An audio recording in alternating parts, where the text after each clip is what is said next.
El santcugatenc Raül Romer va presentar un nou llibre, Som una nació europea i una carpeta incòmoda. Per aquest motiu avui ens acompanya a Contraportada per presentar-nos la seva obra i fer-nos 5 cèntims. Benvingut, Raül, gràcies. Gràcies a vosaltres. Parles de que som una nació europea, però Catalunya té aquests principis bàsics per estar dins d'Europa? A veure, per estar dins d'Europa, per descomptat. Per ser una nació europea ho decideix la gent. És a dir, Catalunya és històricament una nació, així ha estat històricament considerat en els textos jurídics, i si alguna cosa s'ha posat de manifest és que el fet que a l'última revisió de l'Estatut això hagi quedat qüestionat és el que fa que molta gent s'hagi sentit molt, no només molesta, sinó clarament indignada. A escala europea, per descomptat, Europa és una suma d'estats, Europa és una suma de pobles i de ciutadans, per tant, des d'aquest punt de vista, Europa és el que la gent que forma part d'Europa vol. Per tant, Catalunya en aquests moments forma part d'un estat que és europeu. Si Catalunya esdevingués un estat, tindria totes les... Si complís els principis de Copenhague, que són els que han de complir els estats per poder formar part de la Unió Europea, automàticament, tindria la possibilitat de poder formar part de la Unió Europea. Amb la salvetat de que, com que ja en formem part, no és el mateix formar-ne part i per tant redefinir l'estatus que no formar-ne part i voler entrar. Per tant, des d'aquest punt de vista, poder té totes les possibilitats, per dir-ho així, totes les garanties per poder-ho ser. El que passarà, doncs, veurem de com vagin les coses, no? Però no hi ha cap raó per no pensar que ha de poder ser. Perquè aquestes amenaces del govern espanyol de que una Europa independent no té cabuda a això, una Catalunya... Són amenaces, això forma part de l'estratègia que a més recordo que també el Regne Unit va utilitzar en el cas escocès i així li ha anat. És a dir, recordo que el Cameron va utilitzar des del primer moment el discurs de que Escòcia quedaria automàticament fora de la Unió Europea. Tot aquest tipus d'amenaces que va comportar en el cas escocès, molt senzill, que la gent acabés dient, escolta, ja n'estic fart d'amenaces, ja n'estic fart de viure en aquesta situació constant de xantatge, jo me'n vaig. Per tant, el sí va passar del 29% a gairebé el 50% en molt poc temps per culpa d'aquestes amenaces. Quina ha sigut la conseqüència? Que Cameron ha hagut de posar el fre de mà d'una manera rapidíssima i canviar el to, canviar el discurs i fins i tot dir, escolteu, parlem-ne. Per tant, les amenaces tenen aquesta conseqüència, sempre, a tot arreu. La gent no li agrada que l'amenacin. Per tant, en el cas espanyol està passant això. És una amenaça que té un objectiu, que retirem la demanda ciutadana de poder fer una consulta. Com que això no passarà, aquesta amenaça simplement és un xantatge moral, de moment, que ja veurem si es fa realitat o no. Però el cas d'Escòcia, que tots tenim molt present, és extrapolable aquí al procés català? Per desgràcia no ho és en un aspecte formal. Allà hi ha hagut un acord per fer la consulta i aquí aquest acord no existeix. No existeix perquè hi ha una part, que és el govern de l'Estat de Madrid, que no vol. Seria extrapolable si hi hagués aquest acord, o almenys si poguéssim equiparar el govern de Madrid, el govern de l'Estat, al govern britànic. En aquest cas seria equiparable. Malauradament no ho és des del punt de vista de procediment, des del punt de vista de com s'han fet les coses. Des del punt de vista de la demanda, d'una realitat d'un país, d'un estat que forma de la Unió Europea, que vol qüestionar i en tot cas revisar el seu estatus, en aquest sentit sí que és equiparable. Perquè, esclar, és una realitat, jo crec, en aquests moments molt normal, no? Estem en un moment en què la democràcia està clamant nous mètodes, noves maneres de desenvolupar-se, i hi ha una demanda de molta gent que passa per poder sentir-se més partícips, més actors directes del que és el concepte democràtic. Per tant, volen tenir la sensació de que estan molt a prop d'allà on es prenen les decisions que els afecten. I això és normal. Això és normal, avui en el món del segle XXI això és normal, el 2014 això és normal. Ha passat a Escòcia i fixa't que molta de la gent que ha defensat el sí a Escòcia ho ha fet no per motius nacionalistes, sinó per motius de radicalitat democràtica. A Catalunya està passant exactament el mateix. Des d'aquest punt de vista sí hi ha, crec, una comparativa, no? Però sent molt conscients que les dues realitats són, tant per història com per singularitat, com per idiosincràsia, com per mètode, completament diferents. Perquè Europa està nerviosa davant de tots aquests processos sobiranistes? Clar, primer, Europa què és? Europa és una suma d'estats, primer, i segona, les institucions europees. Evidentment que estan nerviosos. Per què? Perquè el que està passant és que s'està posant en qüestió l'statu quo actual. La gent, la ciutadania, estan posant en qüestió l'Europa dels estats. I això als estats els incomoda, lògicament. És normal i és comprensible. I és evident que si ahir hagués sortit el sí a Escòcia hi hagués hagut un neguit important, perquè això obligaria a revisar els tractats, a revisar la situació del Regne Unit a dins de la Unió Europea, a veure de quina manera es pot encabir i s'ha d'encabir aquesta nova realitat de 5 milions d'escocesos a dins d'Europa. Per tant, clar que incomoda, és normal, i jo ho respectaré, només faltaria, i jo puc entendre que algú digui, escolti, no em posi més problemes sobre la taula, ja en tinc prous. Ara, és legítim que algú ens digui això, de la mateixa manera que és legítim que aquí hi hagi una població, com a Escòcia, que diguem, escolteu, la situació actual no va més. Això no dona, per tant hem de posar-nos a la feina. Jo ja sé que a vostè li fa mandra, però és que aquí tenim, cada vegada portem 3 anys seguits, amb més d'1 milió de persones, i l'últim amb 1.800.000 persones al carrer, dient que això ho hem de discutir. Escolti, parlem de... A vostè li preocupa les coses que preocuparà la gent? Fantàstic, aquesta és una. Parlem-ne, discutim-ho, veiem de resoldre el tema i a partir d'aquí solucionem-ho. Com? Com ho ha fet Escòcia? Senzillament, si és que està inventat, si és que no hem d'inventar res, si és que està fet, s'ha demostrat que és possible i a partir d'aquí posem-nos-hi. Ara, aquest discurs de l'amenaça, del xantatge, del no passareu, de la llei, utilitzar la llei com una arma, vulnerant el principi de ciutadà i democràtic, això avui en dia, fins i tot a Europa es veu amb una angúnia i amb una recança que jo crec que no fa bé a ningú. Però Europa està com mantenint-se allunyat de tot el que està passant aquí a Catalunya. En el cas d'Escòcia no es pronuncia per moment. Compte, una cosa és que no es pronuncia, l'altra cosa és que estigui allunyada. És a dir, ho viu molt de prop. Una altra cosa és que efectivament des del moment en què de moment no hi ha un tema sobre la taula, no té per què pronunciar-se, és un tema britànic. El cas escocès, en aquest moment és un tema britànic, no és un tema europeu. És a dir, Europa diu, escolta, el resultat de les eleccions a Escòcia no condiciona l'estatus del Regne Unit a la Unió Europea, per tant, la Comissió Europea, els funcionaris europeus diuen, bueno, un problema menys, tema escocès, l'aparco. Per un temps, imagino. Però ja veurem, això ho decidiran els escocesos i els britànics, això ja ho veurem.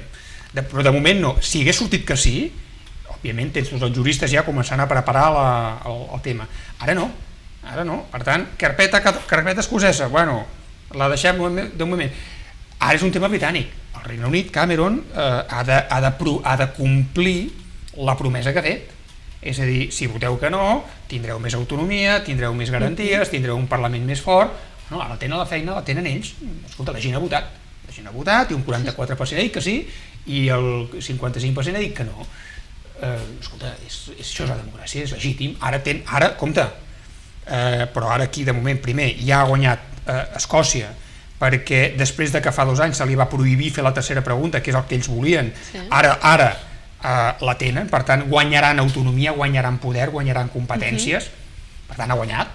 Amb el no ha guanyat, paradoxalment, i si hagués sortit el cel, òbviament més, no? Però amb aquesta situació de moment hi ha un alivi temporal a les institucions europees i no ens enganyem, ara la mirada està posada a Catalunya, perquè esclar, el proper és Catalunya.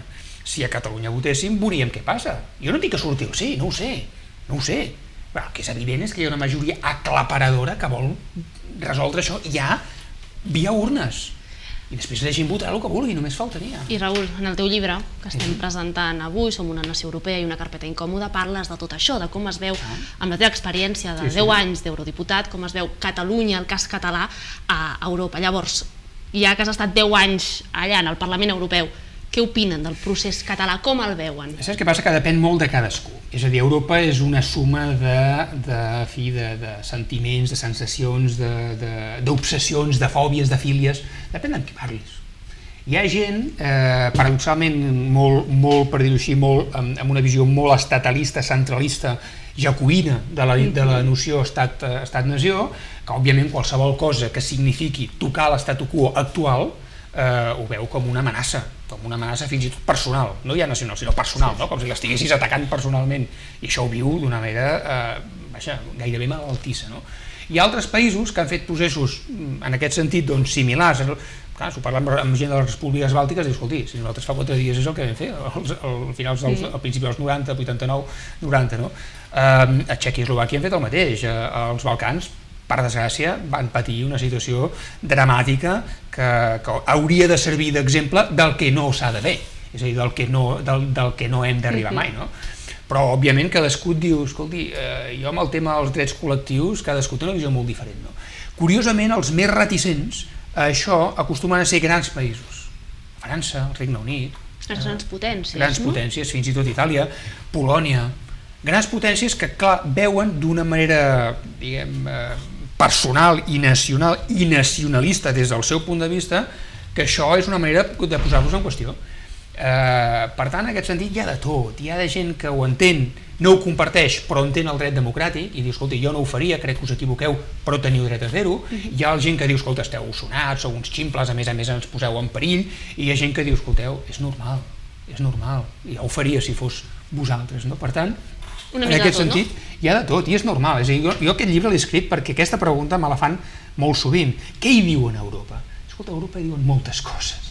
L'únic que potser no s'escolta, no? En els mitjans de comunicació no ens arriba aquesta informació. No ens arriba, depèn de qui escoltis, i depèn de qui entrevistis, i depèn de quina veu d'alguna manera vulguis anar a buscar, no? El que vull dir és que no hi ha una veu. No hi ha una veu, no hi ha un telèfon que digui, escolta, jo sóc a Europa i penso això. No va així, Europa no va així, Europa és una suma d'estats. I per tant, des d'aquest punt de vista, Europa és una realitat molt diversa, molt pragmàtica, que s'adapta a les necessitats de cada moment. I per tant, des d'aquest punt de vista, Catalunya ha de ser molt conscient de que ha de fer el seu camí, com l'ha fet Escòcia. Catalunya ha de fer el seu camí i a partir d'aquí Europa reaccionarà en funció de com vagin les coses. Va així, la construcció europea s'ha fet així tota la vida i es farà així. Perquè parlaves d'aquestes amenaces, d'aquesta cultura de la por que està fent l'estat espanyol actualment, amb amenaces com el ministre d'Exteriors Margallo de suspendre l'autonomia de Catalunya. Tot això des d'Europa, en el cas que s'arribés a suspendre l'autonomia de Catalunya, tot això Europa com ho veuria? A veure, jo crec que aquí és on realment estem ja fent funambulisme sobre una línia vermella molt perillosa, per part del govern espanyol, em refereixo.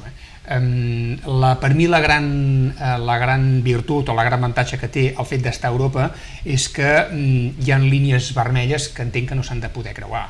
Entenc, espero i desitjo, i durant 10 anys he pogut constatar que en alguns casos ha estat així, que s'ha de mantenir una postura molt ferma davant de qualsevol resposta per la força, i això seria una resposta per la força a una demanda democràtica.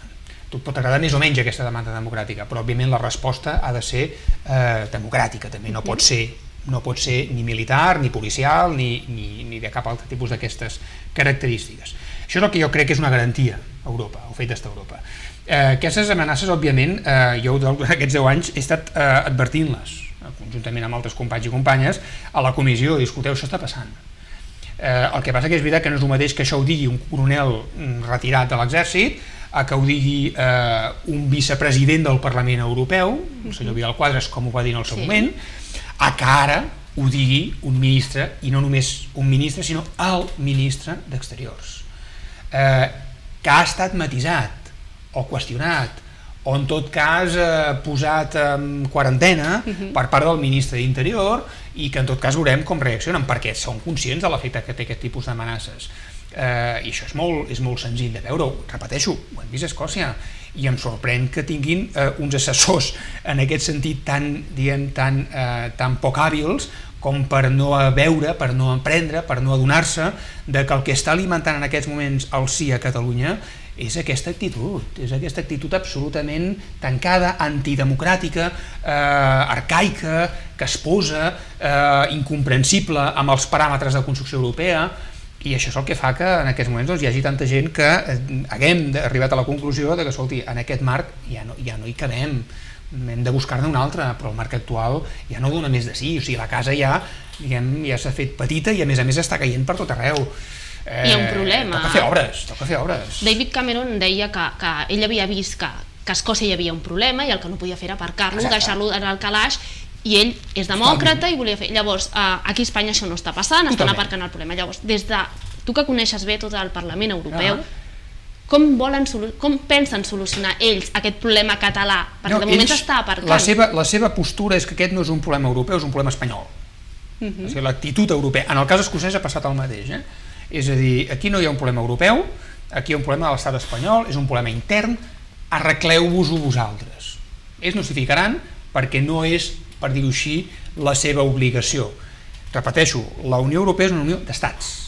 El partener, el soci que forma part de la Unió Europea és l'estat espanyol, i els socis de l'estat espanyol són els altres estats. Catalunya no té socis, no té aliats, no té amics des d'aquest punt de vista formal. Una altra cosa és que hi hagi més o menys simpaties pel fet democràtic, i això és una altra cosa diferent. Fixa't, i per mi és un matís molt important, diu, és que Europa no ha dit res. Compte, és veritat que no ha dit res, però entre les coses que no ha dit, i això és important, és que no es pot fer la consulta. Mai ho ha dit. Mai ha dit no podeu votar. És a dir, la democràcia mai l'ha negat. Mai ha negat la democràcia a Escòcia i mai l'ha negat a Catalunya. A Escòcia li va dir és un tema intern, vosaltres decidireu. Si hagués sortit que sí, la Unió Europea ho hagués acceptat, perquè no tindria més remei. En el cas català és exactament el mateix. Per tant, quan algú diu que la Unió Europea no es mulla, home, el que fa molt de temps que està buscant l'estat espanyol per terra, mar i aire és que la Unió Europea, a través de les seves institucions, digui d'una manera clara que el referèndum és il·legal. Això és el que estan buscant. I això ho he vist, ho he patit i ha sigut realment la guerra que ha portat el govern espanyol els últims anys. I no ho han aconseguit. No ho han aconseguit. Això és una derrota brutal per part del govern espanyol. Per què no ho poden dir? Perquè com pot estar un projecte basat en els principis de democràcia com a valor fonamental en contra d'un principi democràtic com és el dret a votar? No ho poden. Com que no poden dir-ho, no ho diran. Per tant, des d'aquest punt de vista, d'alguna manera, jo crec que hem de demanar a Europa el que podem demanar, ser molt conscients de que el camí l'hem de fer nosaltres, i que en la mesura en què fem el camí ben fet, sense, per una banda, sense incidents, però per altra banda, amb tota la força i tota la legitimitat democràtica que això comporta, Europa s'adaptarà. Recordo que en el cas escocès es parlava, fins i tot Barroso, que quedareu fora, etc. I tot i així la gent es va mobilitzar pel sí. I si no arriba a ser per aquest gir d'última hora, jo tinc la convicció de Cameron, jo tinc la convicció que Escòcia hagués votat que sí, i Escòcia és europeista, perquè sabia perfectament que aquesta amenaça de Barroso no la podia complir. Igual que Catalunya, igual que Catalunya. Europeista. Perquè què faràs tu, situació hipotètica. A Catalunya es vota, hipotètica. Tant de bo, suposem que passa. Suposem que la majoria diu que sí a un estat independent. De cop i volta et trobes amb que tens 7 milions de persones, els que vulguin d'aquests 7 milions adquiriran la nacionalitat, o en tot cas l'estatus, la ciutadania catalana, l'estatus de la nacionalitat catalana, perdó, alguns no voldran, cap problema, és igual, tindràs milions de persones, els que siguin, que tindran una nacionalitat catalana, és veritat, però en principi ningú et pot permetre, ningú et pot treure la nacionalitat espanyola. Què faràs amb tota aquesta gent? Què passarà? S'ha de resoldre d'alguna manera. Què passarà amb totes les empreses que tenen inversions a Catalunya? Que trencaràs les connexions ferroviàries, trencaràs les connexions empresarials, trencaràs tota la relació econòmica que té Europa amb Catalunya. Per què? O és que poseu fronteres, que hi ha fronteres entre Espanya i França. Escolta, jo me'n vaig a França i no ningú em demana el passaport. Per què hi ha d'haver fronteres entre Catalunya i Espanya i entre Catalunya i França? Per què n'hi ha d'haver? No té per què haver-hi, és a dir, no té per què canviar absolutament res de lo que és la vida normal i quotidiana de la gent. Per tant, des d'aquest punt de vista, això són amenaces, són xantatges que només tenen un objectiu, que és que no fem el que democràticament ens hem compromès a fer. Quan ho fem, ens adonarem que tot això no té cap pes, no té cap valor i no té cap sentit. I espero que alguns, tard o d'hora, ho acabin entenent. Raül, ja per acabar, es farà la consulta el dia 9 de novembre? N'estic convençut. Doncs perfecte, abans d'acabar, això sí, recordar el llibre, el teu nou llibre, Som una nació europea i una carpeta incòmoda. La carpeta incòmoda ens imaginem més o menys per on ve, ja ens ho has explicat, a Europa no li agraden els canvis, no li agrada moure l'estatus quo, imaginem que ve per aquí, no, de la carpeta incòmoda. Home, esclar, qualsevol cosa que signifiqui tocar la realitat actual molesta, i això, en fi, jo ho entenc, però, malgrat tot, crec que ho hem de fer. Doncs perfecte, aquest llibre el podem trobar a totes les llibreries, a qualsevol lloc, sense cap problema. Sí. Rosa dels Vents, per tant, és una editorial que distribueix amb molta facilitat a tot arreu. Doncs Raül, moltíssimes gràcies per venir a Contraportada. A vosaltres. Nosaltres arribem aquí al Contraportada d'avui, moltes gràcies i fins la propera.